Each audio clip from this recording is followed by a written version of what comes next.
오늘 주시는 말씀은 빌립보서 10번째 강의 설교가 되겠고요, 3장 10절부터 16절의 말씀이 되겠습니다. 저와 한 절씩 교독할게요. 내가 그리스도와 그 부활의 권능과 그 고난의 참여함을 알고자 하여 그의 죽으심을 본받아 어떻게 해서든지 죽은 자 가운데서 이루려 하노니, 내가 이미 얻었다 함도 아니요 온전히 이루었다 함도 아니라 오직 내가 그리스도 예수께 잡힌 바 된 그것을 잡으려고 달려가노라. 형제들아, 나는 아직 내가 잡은 줄로 여기지 아니하고 오직 한 일, 즉 뒤에 있는 것은 잊어버리고 앞에 있는 것을 잡으려고 푯대를 향하여 그리스도 예수 안에서 하나님이 위에서 부르신 부름의 상을 위하여 달려가노라. 그러므로 누구든지 우리 온전히 이룬 자들은 이렇게 생각할지니, 만일 어떤 일에 너희가 달리 생각하면 하나님이 이것도 너희에게 나타내시리라. 다 같이 오직 우리가 어디까지 이르렀든지 그대로 행할 것이니라. 아멘. 아멘. 저는 오늘 본문의 말씀을 통해 푯대를 향하여 달려갑니다 라는 제목으로 말씀을 전하고 싶습니다. 자, 한 가지 질문 좀 할게요. 여러분은 그 세상에서 이렇게 목표를 가지고 그 목표를 향해 열심히 사는 사람들을 존경합니까? 아니면 그냥 될 대로 되라 하면서 사는 사람들을 존경합니까? 분명 전자가 되겠죠. 그렇죠? 목표를, 그러니까 좋은 목표, 훌륭한 목표를 세우고 그 목표를 향해 자신의 그 작은 것들을 희생했을지라도 더 큰 꿈을 가지고 이렇게 전진하는 사람들을 우리는 존경하고 롤 모델 삼으려고 할 것입니다. 여러분, 신앙도 마찬가지예요. 믿음 생활도 마찬가지입니다. 하나님께서 우리에게 정말 귀한 믿음을 주셨어요. 선물로 주셨습니다. 근데 그 믿음을 가지고 우리는 그냥 될 대로 되어라 하면서 막연하게 소극적으로 살 수가 있고, 아니면 이 고귀한 믿음, 예수 그리스도의 보혈로 우리에게 주어진 이 믿음을 가지고 하나님의 거룩한 푯대를 삼아서 살겠습니다 라고 우리는 고백하며 살 수가 있는 것이죠. 사도 바울은 지금 자신은 이렇게 푯대를 향해 예수 그리스도를 나의 인생의 가장 중요한 푯대로 삼고 지금 달려가고 있다고 오늘 본문에서 고백을 하고 있는 것입니다. 14절의 말씀을 다시 보니까, 나는 푯대를 향하여 그리스도 예수 안에서 하나님이 위에서 부르신 부름의 상을 위하여 달려가노라. 여러분, 바울이 지금 옥중에서 이 편지를 쓰고 있습니다. 근데 옥중에 매여 있는 사람처럼 들립니까? 아닙니다. 하나님이 부르시는 그날까지 내 인생의 경주는 계속된다. 내가 주 예수 그리스도 안에서 받은 사명은, 이 사명의 코스를 달리는 일은 계속되는 것이다. 주님 부르시는 그날까지 나는 푯대를 향하여 달려간다라고 그는 고백을 하고 있는 것입니다.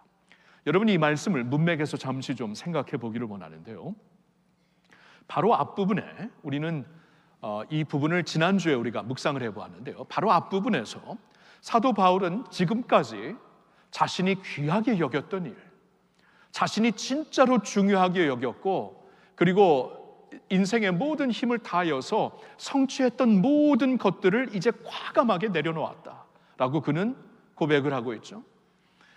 유대교의 깊은 전통과 문화와 자랑거리, 그리고 유대 종교를 위해 그동안 쌓아온 모든 업적을 과감하게 버렸다라고 그는 고백을 했습니다. 왜요?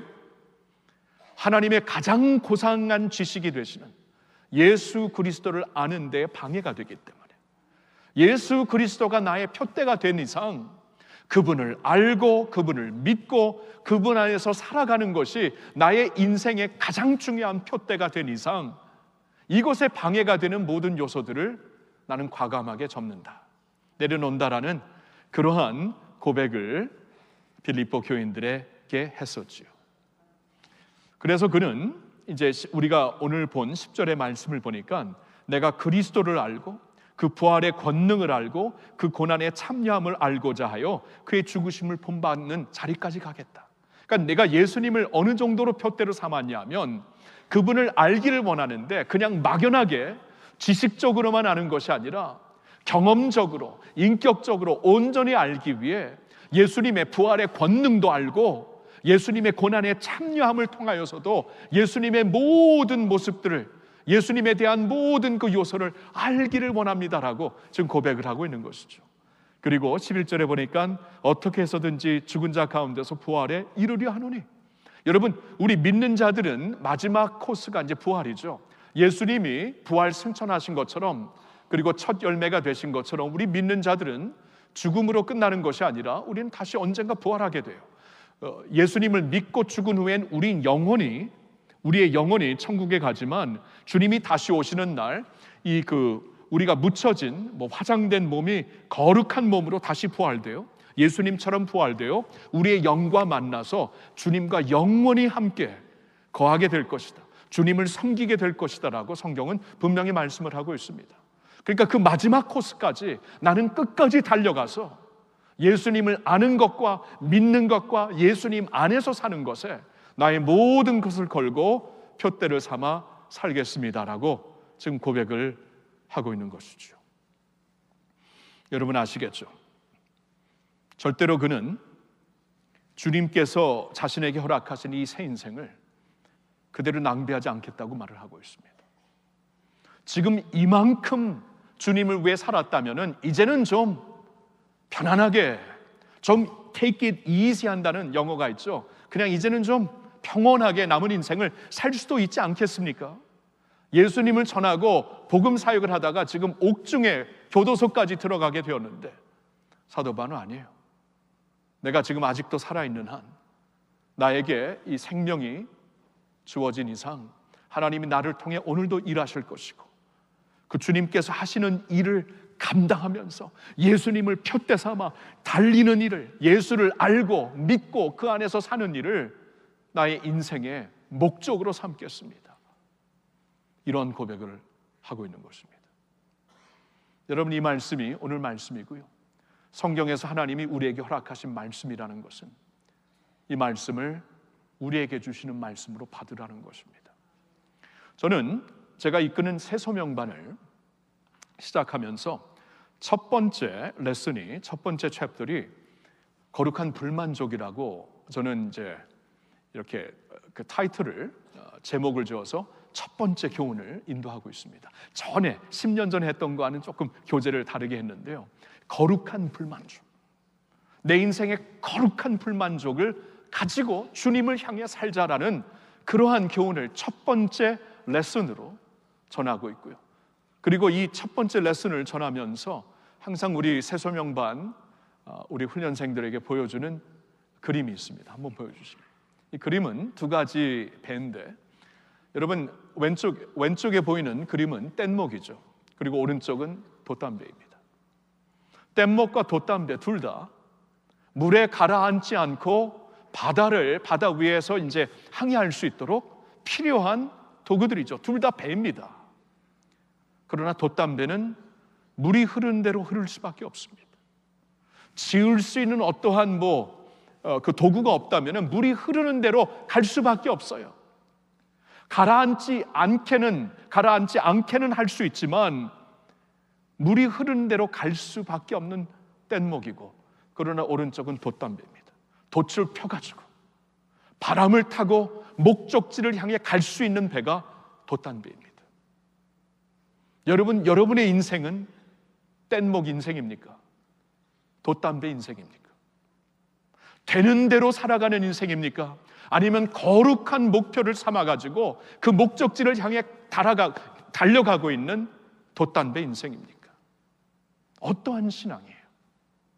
오늘 본문을 통해 하나님이 주시는 말씀으로 도전을 받으시고, 뗏목의 인생이 아니라 하나님의 거룩한 목표를 향해 성령이 주시는 믿음의 바람을 타고 믿음의 돛을 펴가지고 주님을 향해 담대히 달려갈 수 있는 여러분 모두가 되실 수 있기를 예수님의 이름으로 축원합니다. 자, 그러기 위해 좀 세 가지 좀 나누고 싶은 말씀이 있어요. 세 가지 포인트로 좀 전하고 싶은 말씀이 있는데, 그러한 인생을 살기 위해 첫 번째로 우리가 기억해야 되는 것은 과거에 묶여 있지 말아야 합니다. 여러분, 과거에 묶여 있지 마십시오. 오늘 본문에서 사도 바울이 뭐라고 고백을 하고 있습니까? 12절에 보니까 내가 이미 얻었다 함도 아니요 온전히 이루었다 함도 아니라라고 말씀을 하고 있습니다. 여러분, 사도 바울처럼 과거에 대해 자부심을 가지고 충분히 이 정도 했으니까 안주할 수 있는 사람이 있었다면 바울보다 누가 있었겠어요? 그러나 그는 분명히 얘기를 하고 있습니다. 나는 이미 이루었다 함도 아니다. 이미 얻었다 함도 아니다. 과거에 무슨 일을 했든지 거기에 묶이지 않겠다라고 지금 그는 고백을 하고 있는 것입니다. 그리고 13절을 보세요. 형제들아, 나는 아직 내가 잡은 줄로 여기지 아니하고 오직 한 일, 즉 뒤에 있는 것은 잊어버리고 앞에 있는 것을 잡으려고 달려간다. 과거에 묶여있지 않겠다, 그 말이죠. 여러분, 우리가 과거에 묶여있으면 앞으로 전진할 수가 없습니다. 하나님의 새 일을 감당할 수가 없습니다. 여러분, 과거에 묶여있지 말라는 것은 두 가지 요소가 있습니다. 우리 과거에 성공과 성취와 성공에 묶여있지 말고, 두 번째로는 과거의 실패와 수치에 묶여있지 말라는 것입니다. 두 가지 다 중요합니다. 여러분, 먼저 우리 과거에 성공과 성취에 묶여있지 말아야 됩니다. 왜냐하면 다시 말씀드리지만 우리는 하나님께서 하시는 새 일, 하나님이 오늘도 새 일을 하시기 때문에 하나님이 하시는 새 일을 감당하기 위해, 나를 통해 하나님이 하시려는 그 일을 감당하기 위해 우리는 과거의 성취에 안주해서는 안 된다는 것입니다. 이사야 43장 18절과 19절에 다음과 같은 말씀이 있습니다. 같이 읽어볼까요? 너희는 이전 일을 기억하지 말며 옛날 일을 생각하지 말라. 보라, 내가 새 일을 행하리니 이제 나타낼 것이라. 너희가 그것을 알지 못하겠느냐? 반드시 내가 광야의 길을 사막의 강을 내리니. 여러분, 이 말씀은 있잖아요, 과거의 일을 인정하지 말라는 건 아닙니다. 성경에서도 과거의 일을 인정을 하고 기념도 하고, 우리가 성찬 예식을 할 때도 예수님이 하신 일을 기념하듯이 기념하는 것, 그리고 돌아보며 감사하는 것은 중요합니다. 그리고 그래야만 우리가 오늘 제대로 설 수 있습니다. 그러나 과거에 묶여있지는 말라. 과거의 성취와 성공이 어떠할지라도 그것을 기억하지도 말고 옛 것을 잊어버리라고 말씀을 하시고 있어요. 여러분, 이사야 43장에서 그 말씀을 주셨을 때 하나님은 그 문맥에서 무슨 말씀을 하고 있냐면은, 지금 그 유다 백성들에게 하나님의 새 일을 하실 것인데, 전에 몰랐던 정말 놀라운 일을 하실 것인데, 아직도 그들에게는 옛날에 조상들 가운데 하나님께서 그들을 홍해바다를 건너게 하신 것을 가장 큰 일로 지금 생각하고 있는 것이에요. 그러니까 옛날에 홍해바다를 건넜던 것을 기억하면서 그러한 그 영광을 찾고 있었던 것이에요. 그래서 하나님 말씀하십니다. 나 새 일을 할 것인데 너 그런 것에 묶이지 말아라. 나는 광야의 길을 낼 것이다. 사막의 강을 낼 것이다. 전에 몰랐던 일을 할 것이기 때문에 과거에 묶여있지 말라, 그 말씀을 하시는 것이에요. 예수님이 무리들에게, 이제 요한복음 6장을 보면 무리들에게 무슨 말씀을 하시냐면, 너희들에게 가장 큰 하나님의 이적, 하나님의 역사는 오래전에 조상들에게 만나를 주셨던 것이 아니냐, 항상 그 일을 얘기하고 있는데, 그 옛날에 만나를 기억하면서 그러한 이적만을 찾고 있으니까 지금 예수님이 하늘의 만나로 오셨거든요. 그래서 예수님이 지금 너희에게 생명의 떡으로 왔다, 나를 먹고 나를 마시면 너는 사는 것이다 라고 계속 말씀을 하는데 모르고 있어요. 옛날에 과거에 조상들이 먹었던 떡을 내게 달라, 오병이어에 완전히 꽂혀 있었던 것입니다, 예수님께서. 그래서 너는 나를 먹고 나를 마셔야 된다 말씀을 하는 거예요. 여러분, 무슨 말씀인지 알겠죠? 아무리 과거가 화려했을지라도, 과거에 성공과 성취가 있었을지라도 거기에 묶여있지 말아야 됩니다. 왜냐하면 하나님은 오늘 우리를 통해 새 일을 하시는 분인 줄로 믿습니다. 새 일을 하실 것이기 때문에 주님이 당신의 그 몸과 그 영을 통해서, 오늘도 말씀을 통해서, 성경을 통해서 전에 상상도 못했던 일을 하나님이 하실 것이기 때문에 마음을 열어라, 묶여있지 말아라, 그리고 전진하라, 그런 말씀을 하시는 거예요. 자, 과거의 성공과 성취에 묶여있지 말아야 되지만 동시에 과거의 실패와 수치에도 묶여있으면 안 됩니다. 왜냐하면 과거의 수치와 실패에 묶여있으면 한 발자국 나갈 수가 없어요. 면목이 없으니까, 창피하니까, 하나님이 나 같은 자를 사용할 수 있을까? 여러분, 바울도 한때 예수 그리스도의 몸된 교회를 핍박하는 사람이었습니다. 이 주님 자신을 핍박하는 자였어요. 그래서 바울은 자신을 가리켜서 죄인 중에 내가 괴수라고 얘기를 하고 있습니다. 그렇게 완전히 자신의 과거의 수치에 묶여 있었다면 완전히 주저앉을 수밖에 없었던 바울이었지만, 그는 그러한 과거에 묶이지 않겠다. 과거의 수치와 나의 실패에 묶이지 않고, 왜냐?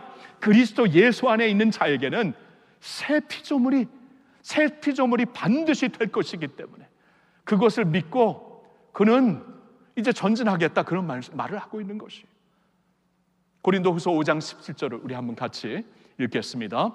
그런즉 누구든지 그리스도 안에 있으면 새로운 피조물이라. 이전 것은 지나갔으니 보라 새 것이 되었도다. 아멘입니까? 누구든지, 들으셨나요? 누구든지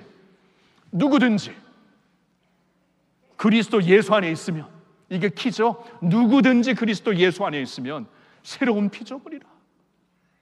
하나님께서 천지 만물을 창조하신 하나님께서 처음에 창조에 우리를 흙으로 만드시고 당신의 영을 부어서 사람을 만드신 하나님께서, 창조하신 하나님께서 왜 새로운 사람을 못 창조하시겠습니까? 하실 수 있다라는 거예요. 과거의 수치에 묶여 있지 말고, 과거의 아픔과 나의 그 부끄러움에 묶여 있지 말고, 그리스도 안에서 나는 새로운 피조물이다, 이 믿음을 가지고 담대하게 일어날 수 있기를 예수님의 이름으로 축원합니다. 아까도 말씀드렸지만 이 기도원 협의회에서 제가 미국에 있을 때 간증을 들어요. 막 그냥 마약에 찌들어 있어가지고 뭐 인생이 이제 완전히 아무런 소망이 없고, 이제 가족에게 마지막 편지를 쓰고 모텔방에서 스스로 목을 메고 죽으려고 했던 사람이 어떻게 그냥 성경을 찾은 거예요. 성경을 읽으면서 하나님의 세상을 이처럼 사랑하사 독생자를 주셨으니 이는 그를 믿는 자마다 멸망하지 않고 영생을 얻게 하려 하심이라. 이 복음이 갑자기 하나님의 은혜로, 능력으로 말씀을 통해 자신에게 임하니까, 나도 다시 살 수 있구나, 하나님의 사랑을 받을 수 있는 것이구나. 말씀을 통해 하나님의 새로운 피조물이 되어서 새로운 인생을 사는 사람들의 간증을 많이 들었어요. 여러분, 그렇습니다. 우리가 과거에 묶여 있지 아니하면 하나님은 오늘 우리를 통하여, 그리고 우리 안에 새 일을 하시어서 하나님의 영광을 위해 우리를 사용하실 줄로 믿습니다. 과거에 묶여 있지 마세요. 두 번째 포인트는 이겁니다. 확신을 갖고 오늘을 살아가십시오. 확신을 갖고 오늘을 살아가십시오. 오늘이 중요합니다. 왜냐하면 오늘 내가 살아가지 못하면 미래가 없거든요. 미래의 표대를 향하여 간다고 하면서 오늘을 확신을 갖고 살지 못한다면 의미가 없지 않겠습니까? 그래서 확신을 갖고 오늘을 살아가라는 하나님의 말씀이 있는 것이에요. 오늘 말씀 다시 한번 볼까요? 12절에 보니까 하반절에, 12절 전체를 읽을게요. 내가 이미 얻었다 함도 아니요 온전히 이루었다 함도 아니라 오직 내가 그리스도 예수께 잡힌 바 된 그것을 잡으려고 달려간다. 이 말씀을 잘 묵상해 보시길 바랍니다. 내가 그것을 잡으려고 달려간다라고 그러지 않았어요. 그것을 내가 잡으려고 달려가는 게 아니라 내가 이미 잡힌 바 된 그것을 잡으려고 달려간다. 완전히 다른 말이죠. 그것을 잡으려고 달려간다라는 것은 그냥 헤매는 것입니다. 이게 내가 가져야 될 이게 목표이구나, 이것을 그냥 막연하게 잡아보려고 하는 거예요. 그렇죠? 그러나 잡힌 바 된 그것을 잡는다는 것은 완전히 다르죠. 그냥 손으로 제가 제스처로 그냥 한번 잡아볼까 헤매는 게 아니라 이미 잡힌 바 된 그것을 잡으니까 이건 확실한 것이죠. 그렇죠? 여러분, 인생의 운명이라는 것은 정말 불안하기 짝이 없는 것입니다. 내 운명이 어떻게 될까? 불안하기 짝이 없지만 한번 잡아봐야지, 한번 주사위를 던져봐야지, 이 정도가 아니라 하나님이 우리를 잡아주셨기 때문에, 예수 그리스도 안에서 우리를 잡아주셨잖아요. 그리스도 예수 안에 있는 자에게는 새로운 피조물이다, 너는 나의 자녀이다, 우리 아버지가 되셨잖아요. 그 하나님의 확신 가운데 내가 오늘을 살아가는 거예요. 확신 가운데. 확신이 있으니까 오늘이 가능한 것이고, 오늘이 가능하니까 표대를 향하여 끝까지 갈 수가 있는 것입니다. 오늘이 중요한 것이에요. 하나님의 말씀 가운데 확신에 대해 무슨 말씀을 하시는가? 다윗의 고백을 한번 먼저 들어봅니다. 시편 23편 4절 다 같이 읽습니다. 내가 사망의 음침한 골짜기로 다닐지라도 해를 두려워하지 않을 것은 주께서 나와 함께 하심이라. 주의 지팡이와 막대기가 나를 안위하시나이다. 아멘. 사망의 음침한 골짜기를 다닐지라도, 어두캄캄한 곳을 다닐지라도 빛이 되신 하나님이 나와 함께 하신다. 내 곁을 지켜주신다. 나는 안전하다.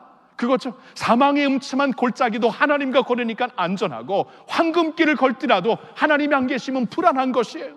세상에 불안한 사람들 많습니다. 많은 것을 갖고 있으면서도 하나님이 없으니까. 그렇죠? 그러나 주님이 나와 함께 하시니까 확신을 갖고 그 어두캄캄한 골짜기도 하나님과 함께 빛 가운데서 걸을 수 있는 줄로 믿습니다. 이사야 41장 10절 우리 다 같이 읽겠습니다. 두려워하지 말라. 내가 너와 함께 함이라. 놀라지 말라. 나는 내 하나님이 됨이라. 내가 너를 굳세게 하리라. 참으로 너를 도와주리라. 참으로 나의 의로운 오른손으로 너를 붙들리라. 아멘. 두려워하지 말라고 하십니다. 놀라지 말라고 하십니다. 이 말씀을 주었을 때 그 역사적인 컨텍스트는 굉장히 두려워할 수밖에 없는, 절망할 수밖에 없는 상황이었습니다. 그러나 하나님께서 두려워하지 말라, 놀라지 말라. 왜? 내가 너의 하나님이 된다. 전능하사 천지를 만드신 하나님이 우리의 하나님이 되었어요. 예수 그리스도에서 나의 하나님, 나의 아버지가 되었어요. 그리고 그분이 나를 도와주신다고 말씀을 하십니다. 나를 붙잡아 주신다고 말씀하십니다. 그러니 우리는 확신할 수 있는 줄로 믿습니다. 나를 도와주시는 하나님. 이제 로마서 8장 38절 39절 다 같이 읽겠습니다.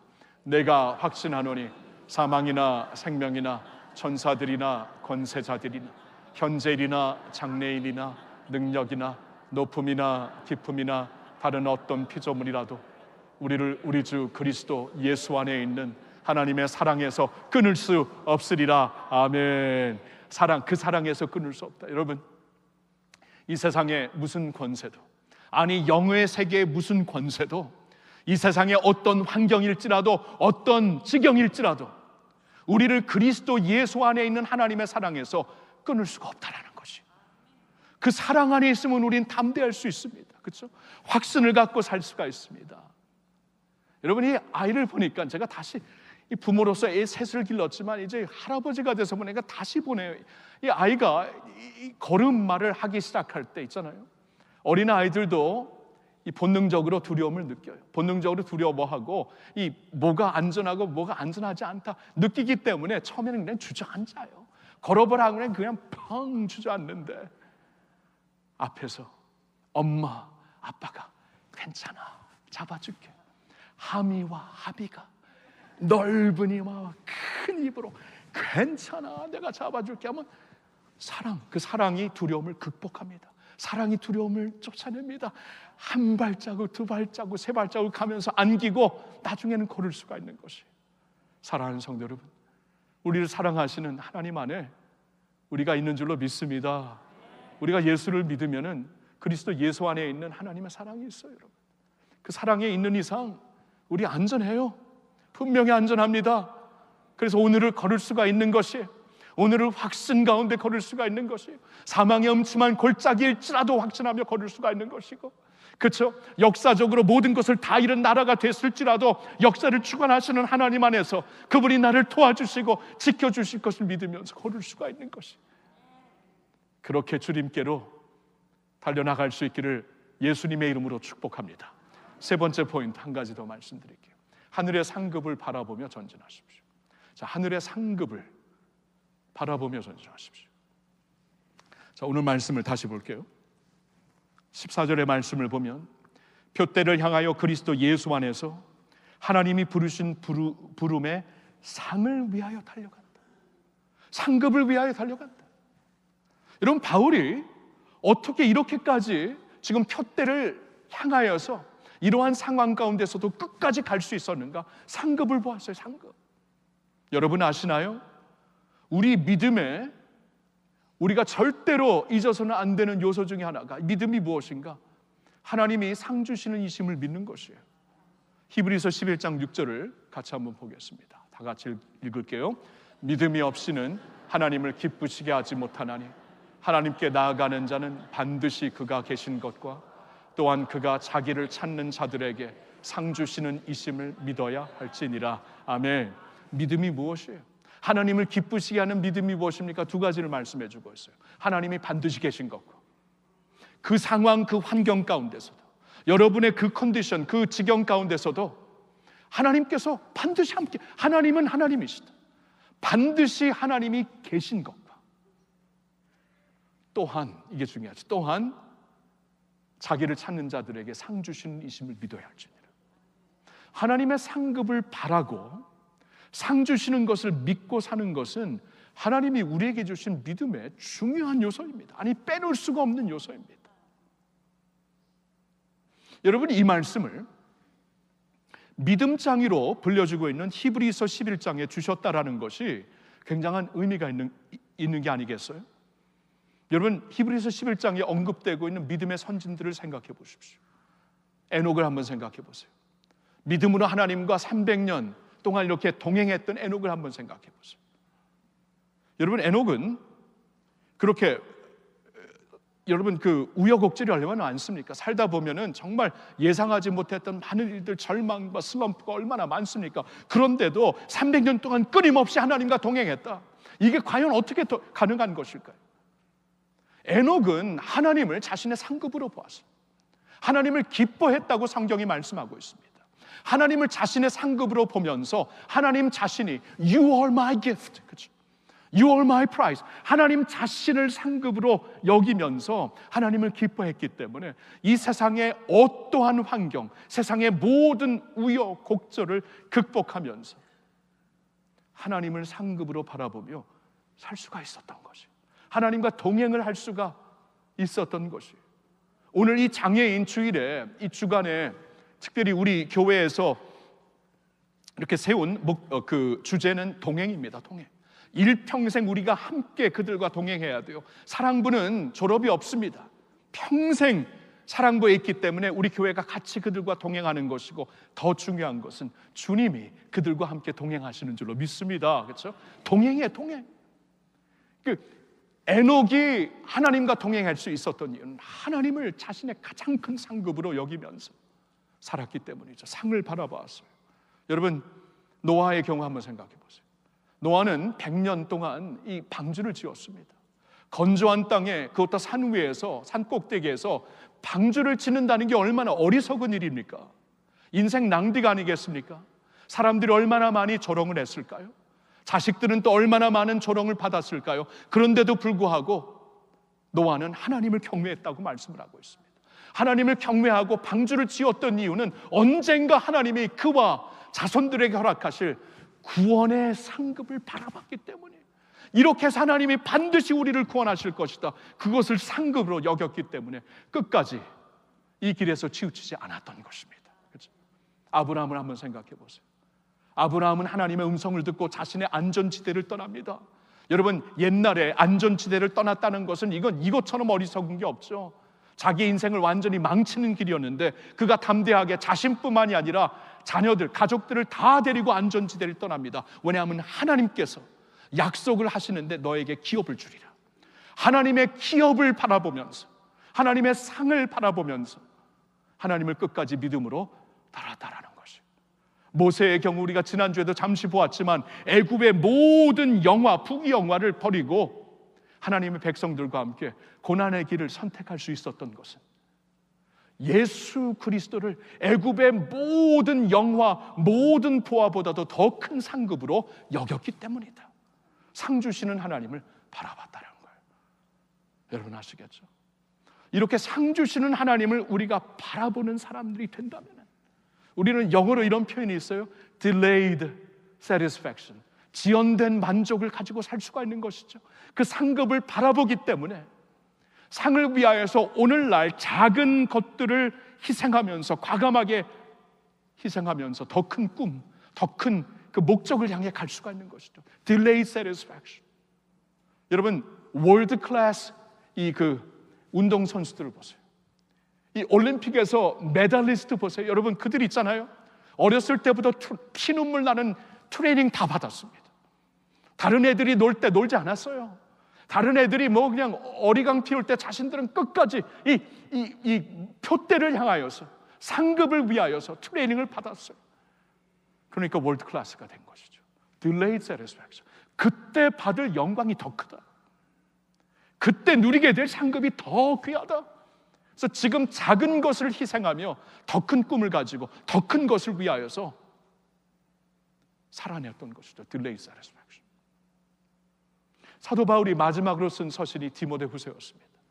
디모데후서 4장 7절과 8절을 보면은 이런 말씀이 있습니다. 같이 읽어볼까요? 나는 선한 싸움을 싸우고 나의 달려갈 길을 마치고 믿음을 지켰으니 이제 후로는 나를 위하여 의의 면류관이 예비되었으므로 주 곧 의로우신 재판장이 그날에 내게 주실 것이며 내게만 아니라 주의 나타나심을 사모하는 모든 자에게도 니라. 아멘. 자, 7절을 보면 바울이 지금 자신에게 순교의 시간이 임박했다는 것을 느낀 것입니다. 아, 이제 하나님께서 나를 이제 순교의 자리로 인도하시는구나. 그래서 사랑하는 디모데에게 고백을 합니다. 나는 선한 싸움을 싸웠다. 나의 달려갈 길을 마쳤다. 믿음을 지켰다. 그리고 8절에 보니까 이후로는 나를 위하여 의의 면류관이 예비되어 있다. 하나님이 준비하신 상급이 있다. 그러니까 사도 바울은 지금까지 믿음을 지키고 선한 싸움을 싸우고 달려갈 길을 마쳤다는, 마치게 한 그의 모티베이션은, 그렇죠? 그의 동기부여는 이거였어요. 하나님의 의의 면류관을 바라보면서 때로는 낙심하여서 사는 것 자체가 힘들었다고 바울이 얘기하고 있지 않습니까? 그냥 사는 것 자체를 그냥 포기하고 싶었다. 그런 적이 있었어요. 그런데도 불구하고 믿음을 끝까지 지키고 달려갈 길을 끝까지 달리고 선한 싸움을 끝까지 싸웠던 것은 상급을 바라봤기 때문에 이게 모티브가 된 것이에요. 그렇죠? 근데 자신에게뿐만이 아니라 주님을 사모하는 모든 자들에게 예비하신 것이구나. 우리도 그 상급을 바라보라는 것이에요. 우리 있잖아요. 예수님 믿으면은 주님께로부터 모든 사람들이 거저받은 구원은 똑같습니다. 그러나 주님 앞에서 받게 된 상급은 다 달라요. 너희가 행할 대로 상급을 주리라고 분명히 말씀을 하고 있어요. 다 다를 것입니다. 그러니까 오늘 작은 것을 희생하면서 더 큰 것을, 내가 더 큰 가치와 꿈을 이루기 위하여서 우리가 살 수가 있는 것인데, 이게 바로 하나님의 상급이라는 거예요. 영원한 상급. 세상의 메달, 세상의 상급은 언젠가는 우리 이사하면서 다 버릴 거예요. 그리고 세상 떠날 때 못 갖고 갑니다. 하나님의 상급은 영원하잖아요. 영원한 그 상급을 위하여서, 야, 내가 기왕이면은 이 경주를 맞춰야죠. 맞춰야 주는 것이, 경주를 진짜 아름답게 멋지게 맞추어서 하나님의 영원한 상급을 받아보길 원한다. 이러한 소망이 있기를 축원합니다. 제가 신학교 시절에 신약학을 가르쳤던 밥 누맨이라는 교수님이 계셨는데, 그분은 참 그냥 아주 학구적인 분이었습니다. 코넬 대학에서 물리학 교수였어요. 물리학 교수님이셨는데 나중에 이제 예수님을 믿고, 나중에 믿고, 너무나 주님이 좋아서 그 모든 것을 내려놓고 신학을 공부하고 신학생들을 가르치는, 저 같은 목회자들을 키우려는 그러한 사명을 갖고 이제 사신 분인데, 해프타임을 사신 분인데, 그분의 강의가 물리학을, 코넬 물리학 박사이기 때문에 굉장히 좀 어려울 때가 있었어요. 이게 무슨 말씀을 좀 쉽게 좀 얘기하시지, 무슨 말인지 모르겠는데 마지막 전하는 말씀만큼은 항상 명확했습니다. 어떠한 그 강의를 했든지 그의 마지막에 이런 말을 하더라고요. Press on. 우리에게, 우리 남자들이잖아요. 거기 다녔던 신학교에 다 MD 목회학 남자들이 Gentlemen, brothers, press on, press on. 여러분, 이게 무슨 뜻이냐 하면은 우리나라 말로 표현하자면 전진하세요, 그런 뜻이에요. 전진하세요. 그 말씀이 항상 이 강의를 끝내면서 우리 가슴을 치더라고요. Press on. 그렇게 강의는 어쩔 땐 힘들지만 다 끝내면서 활짝 웃으면서 brothers, press on. 그렇죠? 보내면서 gentlemen, press on. people of God, press on. 전진하세요. 전진하세요. 예수님을 향해 전진하세요. 주님의 영광을 향해 전진하세요. 주님의 기쁨을 향해 전진하세요. 거룩한 표대를 향해 전진하세요. 그러한 메시지로 항상 우리 가슴속에 새겨지더라고요. Press on, press on. 그렇죠? 여러분 영어 공부합시다. 같이 한번 외쳐볼게요. Press on. 다시 한번 Press on. 그렇죠? Press on. 우리 경주 끝나지 않았어요. 안주할 때 아닙니다. 뗏목이 되지 맙시다. 돛담배 인생, 돛담배 신앙을 지키면서 살아야 돼요. 성령님의 거룩한 바람을 타고 주님이 부르시는 그날까지 예수님을 우리의 거룩한 표대로 삼아 주님께로 달려갈 수 있는 여러분 모두가 되시기를 예수님의 이름으로 축원합니다. 기도하겠습니다. 하나님 아버지 감사합니다. 감사합니다. 한번 주어진 인생, 예수 안에서 발견한 이 놀라운 인생, 그냥 막연하게 사는 것이 아니라 주 안에서 프레스온 하면서 살 수 있게 해주신 것을 감사드립니다. 사도 바울처럼 과거에 묶이지 않는 저희들 되게 하여 주시옵소서. 그리고 오늘을 확신 가운데 나를 부르신 그 부르심 안에서, 나를 붙잡으신 그 붙잡음 안에서 주님을 붙잡는 저희들 되게 하여 주시옵소서. 그리고 하늘의 상급을 바라보며 영원한 상급, 때 묻고 상하고 언젠가는 먼지가 될 세상의 상급을 위해서도 그렇게 사는데 하나님의 영원한 상급을 위해서 끝까지 경주하며 주님의 영광을 위해 살 수 있는 저희들 되게 하여 주시옵소서. 영광스러운 삶을 우리에게 주신 하나님께 모든 영광 올려드리오며 우리 주 예수님의 이름으로 감사드리며 기도하옵나이다. 아멘. 할렐루야. Press on, press on.